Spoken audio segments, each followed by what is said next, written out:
Hello everybody and welcome back to Odin's Movie Blog. I am the critic who is a cynic. Hope you are doing well today. We're going to be talking once again about Kathleen Kennedy. Yes, Kathleen Kennedy, who said in her interview emphatically, Leia will not be in episode 9. There is no way. Whoever's saying that is confused. Todd Fisher is just confused and does not know what's actually going on. I am the executive producer. I am the head of Lucasfilm. I know about everything going on.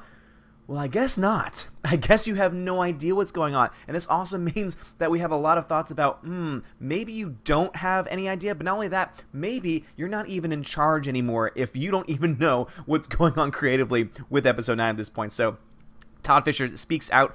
So this whole story has been coming out where Todd Fisher did an interview, or he said some certain things. It's the brother of Carrie Fisher. He said some certain things about her being in episode 9. Then Kathleen Kennedy came out in an interview and said, no, that's not the case. She's not going to be in episode 9. You know, oh, that person's just confused. Well, obviously, that's just not the case. Kathleen Kennedy is obviously the one that is confused. And so we see Carrie Fisher's brother credits J.J. Abrams for Leia remaining in the Star Wars saga. So J.J. Abrams, once again, the person that really, in my mind, set up the Star Wars universe with episode 7 to do a lot of really great things. Now, was it perfect? No. But there were a lot of really great things that they could have done after The Force Awakens. It was totally ruined by Rian Johnson. Guess who's the one who greenlit that film? Guess who's the one that hired Rian Johnson, allowed for him to just go off in his own little adventure that had no connection at all to the first film? Oh, that's right. It's Kathleen Kennedy. Guess who's the one that greenlit decisions that led to Lord and Miller being fired off Solo after 80% of the film was done? Hiring director Ron Howard, who then reshot almost everything that they had done to that point because he said that the footage was unusable, just ballooning the budget and now losing, $200 million on that film. Oh, that's right. Who made that decision? Kathleen Kennedy. So Kathleen Kennedy has no idea. She has no idea what she's doing as an executive producer. She has no idea what she's doing as the head of a company, which is very, very obvious. Just look at her decisions. Look at every single business decision that she has made since she has taken over Lucasfilm. One of the first things that they did, one of the first things that Disney did when they took over Lucasfilm, and again, in conjunction with that, when she became the head of Lucasfilm, was what? They got rid of Clone Wars, which was the most successful thing in Star Wars going on at that point. Guess what they've done since then? They've now brought back Clone Wars. I wonder why.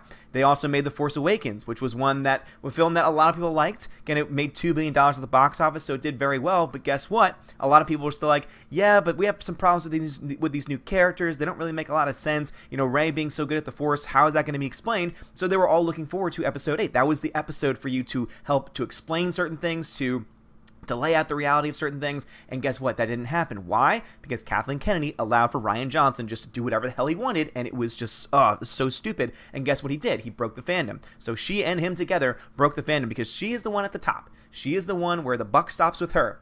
And so therefore, if she's not the one that's going to take responsibility for not only not knowing what the hell she's doing, but also greenlighting decisions that have led to the downfall of the Star Wars IP, it just does not make any sense. So just going to talk about this article a little bit. So originally, as it says here, Lucasfilm president Kathleen Kennedy said that the late actress's brother was confused when he said the character will return once more.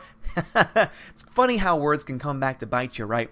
So in April 2016, the brother of late Carrie Fisher said that in an interview that Princess Leia would be featured in episode 9 via unused footage, a statement that was quickly shot down by Lucasfilm president Kathleen Kennedy, who said he was confused. Well, Fisher was actually correct. Now, some people might say, oh, well, a lot's changed since then, so maybe the story was still in development. But she said very emphatically, no, she will not be in the film. So to me, that says either she has no idea what's going on, or the decision that she made, that she wanted to make at that time, has gotten reversed. Again, it could be anything. It really could be so many different things. But in my mind, it shows me, again, if anyone's confused, it's her, and she has no idea what she's doing.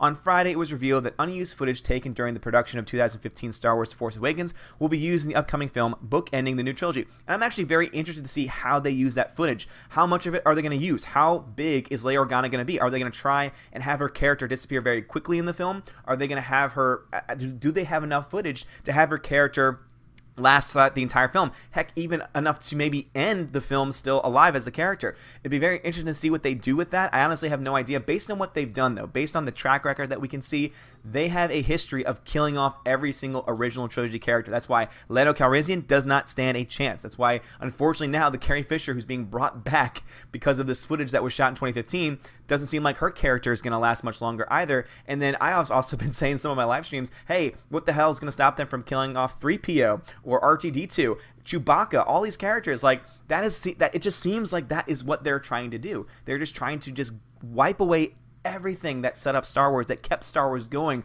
for as long as it did. And for what? Because you're going to create a new audience? Well, let's see how that's been working out for you. Oh, that's right. That new audience that didn't go to support Solo at the box office. That new audience where $700 million was not there for the for The Last Jedi compared to The Force Awakens. And guess what? It's going to be even worse when Episode 9 comes out if they keep going in the direction that they're going. J.J. Abrams really made this happen, said Fisher. Carrie Fisher died in December 2016 after completing work on Star Wars The Last Jedi. After Todd Fisher made his comments last year, Kennedy said he had no idea why he said that. Well, probably because he talked to J.J. Abrams, unlike you, it seems. And he said, oh, no, we have plans at this point. Nothing official. But he probably said, you know, we have plans to bring her back. We have a lot of footage from 2015, so we'll probably do that in some way.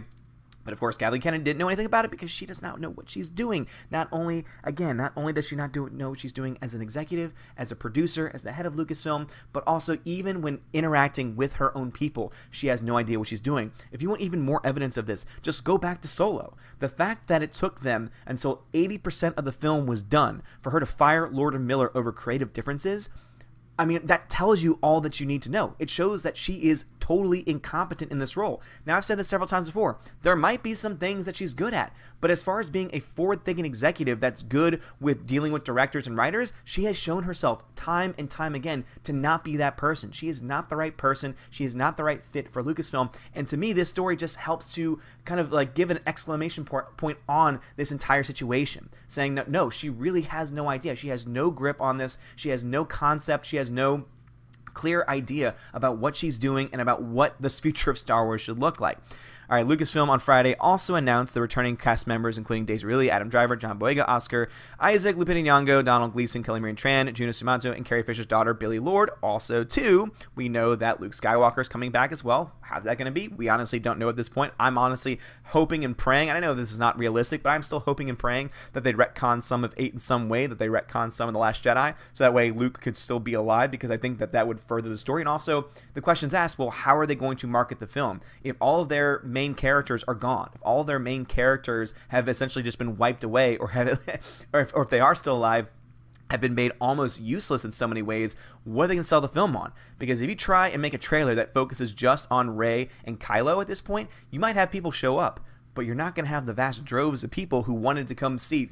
The whole reason why they even saw The Last Jedi was because, oh, we're actually going to see Luke Skywalker back on the big screen. He's going to be the main focus, and guess what happened? He was emasculated, and then after that, he was just, you know, faded away into existence, and it was just the dumbest thing that could have ever been done in film. If you want to know more about that, check out an article by Matthew Kadish. I'll link it again in my video description down below, and he talks about why there are so many plot holes and why just from an objective narrative standpoint, The Last Jedi just fails on so many levels, because it just ignores storytelling elements that have to be there if you want to tell a cohesive story. So definitely check that out if you haven't done so. He just wrote another article that I plan on reading and also doing another video on probably tomorrow. And it's just, I mean, he's just brilliant. He's a brilliant guy, and he knows what he's talking about. And he spends a lot of time researching and just diving into why, not just on The Last Jedi, but for so many other films too. But right now he's doing a series on The Last Jedi, and every single one of them has been fantastic. So guys, what are y'all's thoughts on this? Do you think that Kathleen Kennedy has any control of Lucasfilm right now? Do you think she's already been fired? Do you think that she is just a figurehead to try and make some people happy, because people know that if she got fired, there would just be a firestorm in the media saying, oh my god, they hate women, blah, blah, blah, blah. Like, that's what they would do. You know that's exactly what they would do, because that's what they freak out about. All they care about, the mainstream media, sites like the Mary Sue, all these other people, all they care about is race and gender. They don't understand that we are so much more than these things, because they're just blinded by their own stupidity. But anyway, guys, what are y'all's thoughts on this? Please let me know in the comments below. I'd greatly appreciate that. If you like this video, hit that thumbs up, hit that subscribe. I would greatly appreciate that. It helps me out a lot. Have a great day, everybody, and as always, God bless.